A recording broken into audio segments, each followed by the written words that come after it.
राम कथा परीक्षित जी को सुनाती नारायण। वाल्मीकि भगवान ने भी एक ही श्लोक में सुनाने को तो तुम एक लाइन में पूरी कथा सुना दो, और अगर उसका विस्तार करोगे तो जीवन क्या कई पीढ़ियां चली जाएंगी। हरि अनंत, हरि कथा अनंत, अंत नहीं होगा। अनंत है ये कथा, कभी खत्म ना होने वाली ऐसी कथा। गोवर्धन त्यक्त राज्यो, गोवर्धन त्यक्त राज्यो, विचर्दनु वनम पद्म पद्माम प्रियाया। सुखदेव जी महाराज से परीक्षित जी कहते हैं कि इनका वनवास क्यों हुआ, राज्य को त्याग करके किस कारण से वनवास गए, ये भी सुखदेव जी ने सुनाया। वनवास कैसे हुआ। पाणि स्पर्शाक्षमाभ्यां मृजित पथुरुजो हरिन्द्रानुजाभ्यां वैरूप्या शूर्पणखा प्रिय विरह हरुषारोसिति रोद्रभा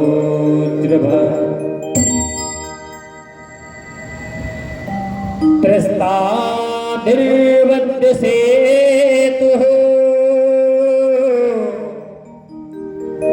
खालेदावो दहना कौशिलेन्द्रो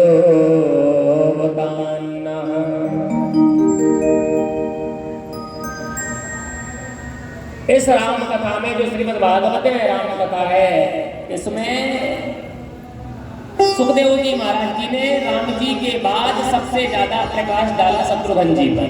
इसमें लक्ष्मण जी और भरत जी को गौड़ कर दिया। क्यों? शत्रुघ्न जी के लिए गोस्वामी जी भी लिखते हैं, शत्रुघ्न जी वो अंश बन करके आए थे, राम जी की वो डिग्री थे। शत्रुघ्न डिग्री में आए थे, सारे के सारे पावर में आए थे। तो शत्रुघ्न जी का पावर क्या था?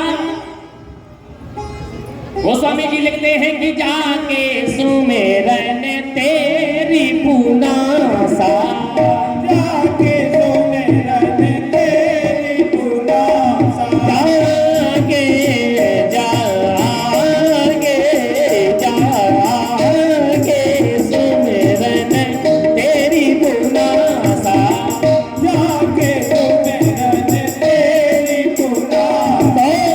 नाम शत्रुघ्न वेद प्रकाशा, शत्रुघ्न वेद प्रकाशा, नाम शत्रुघ्न वेद प्रकाशा, नाम शत्रुघ्न वेद प्रकाशा।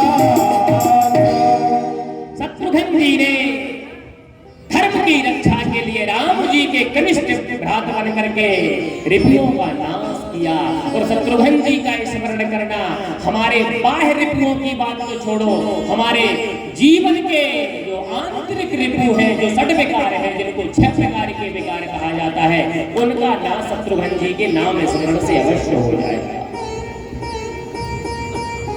अगर जीवन से खट विकारों को दूर करना है, या अभिमान को दूर करना है, काम को दूर करना है, क्रोध को दूर करना है, मद मत्सर इत्यादि जो षड विकार हैं, इनको दूर करना है, तो जीवन में शत्रुघ्न जी का स्मरण करते रहिए। भगवत कृपा से आपके खड विकार आपको कभी सताएंगे नहीं। भले ही दूर ना कर पाओ, लेकिन नियंत्रित रहेंगे कि नहीं? अब जैसे हमारे आचार्य जी कह रहे थे, आज की चर्चा है दोपहर की, हमारे आचार्य जी आज कमरे में हम लोग यही चर्चा कर रहे थे, तो हमारे आचार्य जी बोले मुझे जो देखने में चीज अच्छी लगती है मैं वो खाता हूँ। तो मैंने कहा जैसे हम काजू किशमिश लगा के बढ़िया सुंदर तरीके से उसको थाली में सजा के अगर जहर परोस दे, बोले हाँ तो खा लेंगे। भाई अगर जहर को भी परोस के सुंदर तरीके से परोस दिया जाए तो ऐसे। हमने कहा नहीं, मेरा अपना सिद्धांत है कि देखने में वो अच्छी है कि नहीं है ये बात तो बाद में, वो हमारे हितकर है कि नहीं है, वो हमारे स्वास्थ्य के लिए, हमारे शरीर के लिए, हमारे भविष्य के लिए कैसी है, उसको स्वीकार करते हैं। चाहे वो खाने की वस्तु हो, चाहे साथ में रहने की वस्तु हो, चाहे जीने की वस्तु हो। ये बोले नहीं नहीं, अगर वो देखने में ही अच्छी नहीं लगेगी तो हम खाएंगे ही नहीं। जैसे दूध, रात में दूध जाता है कमरे में, तो ये बोले कि पैकेट वाला है।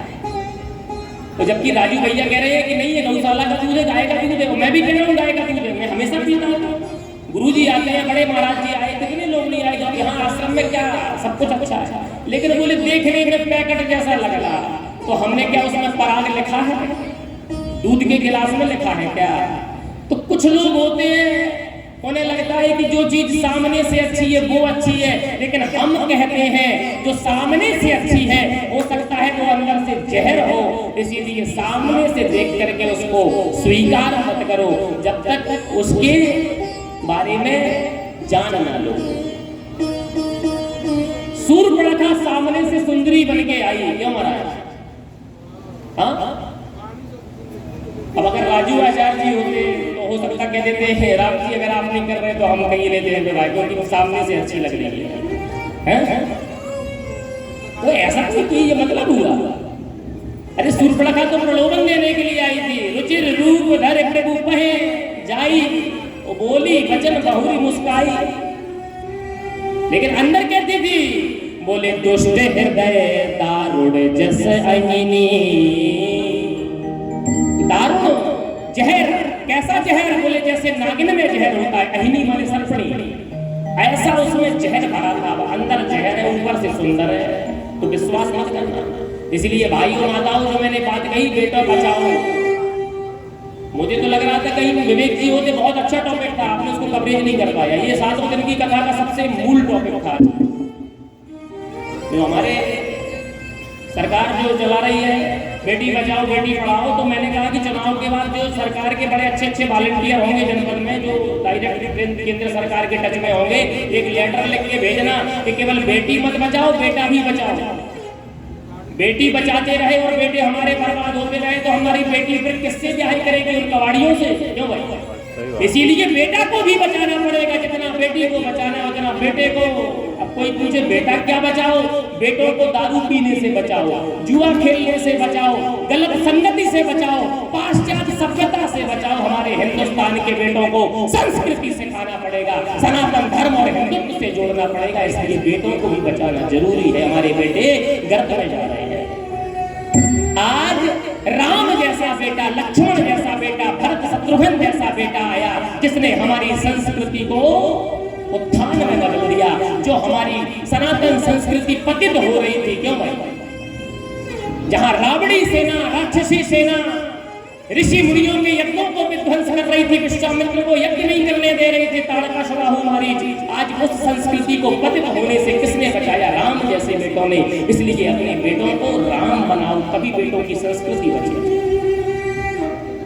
राम जी गए और राम जी और लक्ष्मण जी ने दोनों ने मिलकर के यज्ञ की रक्षा की।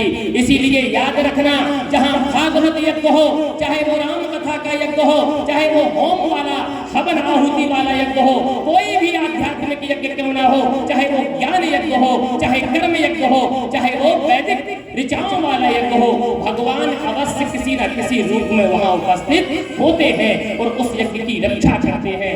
आज इस भागवत रूपी जो साप्ताहिक यज्ञ हो रहा है, इसमें भी राधा माधव साक्षात खड़े होकर के इस कार्यक्रम को संपन्न बना रहे हैं, इस यज्ञ को पूरा करा रहे हैं। वरना हमारी और आपकी कोई औकात नहीं है कि इतना बड़ा कार्यक्रम इतने सरलता से चल रहा है।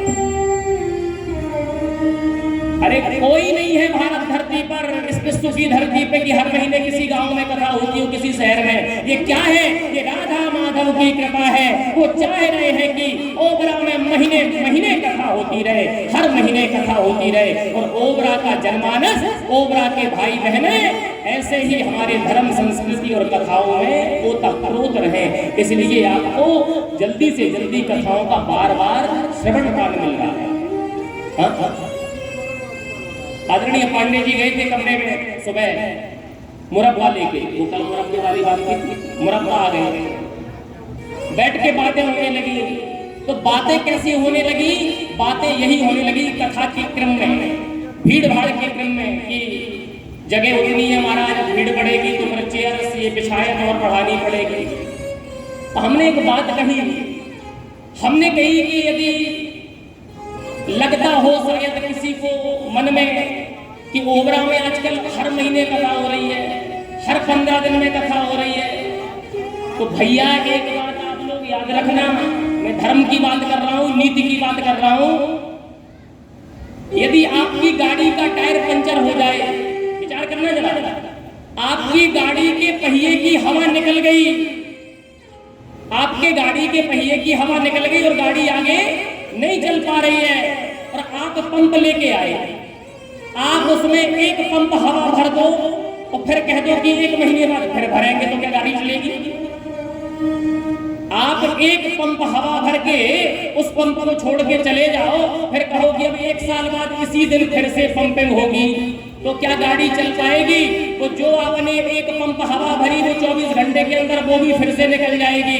इसीलिए रुकी हुई गाड़ी को, बिगड़ी हुई गाड़ी को फिर से चलाने के लिए लगातार जब पंपिंग करनी पड़ती है, तब वो पहिया चलने के काबिल होता है, तब हमारे जीवन की गाड़ी चलती है। ऐसे ही इस ऊहापोह की संघर्ष की जिंदगी में पाश्चात्य संस्कृति का जो बढ़ावा हो रहा है, ऐसे समय में यदि हम साल में एक कथा सुनेंगे तो साल भर में सुनी सुनाई कथा को हम फिर से भूल जाएंगे। इसलिए मैं तो कहता हूँ हर महीने कथा की जरूरत है। जब बार बार कथा सुनेंगे, बार बार यज्ञ होंगे, बार बार धर्म का काम होगा, तो हमारे माइंड में, हमारी रग रग में धर्म आ जाएगा, हमारे माइंड में, हमारे रग रग में भगवान की भक्ति आ जाएगी, फिर हमारी गाड़ी रुकने वाली नहीं है। इसीलिए कथाएं तो हमेशा चलती रहे, जब तक ये धरती है, ये जीवन है, तब तक कथा मात्रैक जीवन।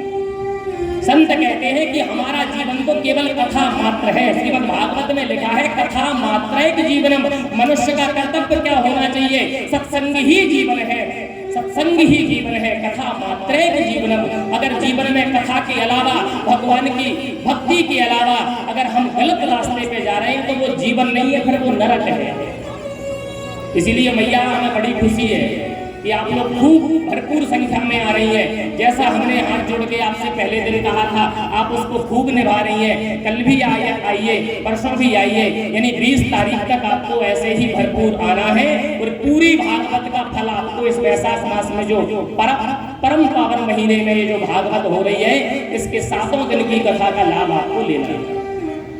आज तो जन्मोत्सव है, कृष्ण जन्म की कथा है।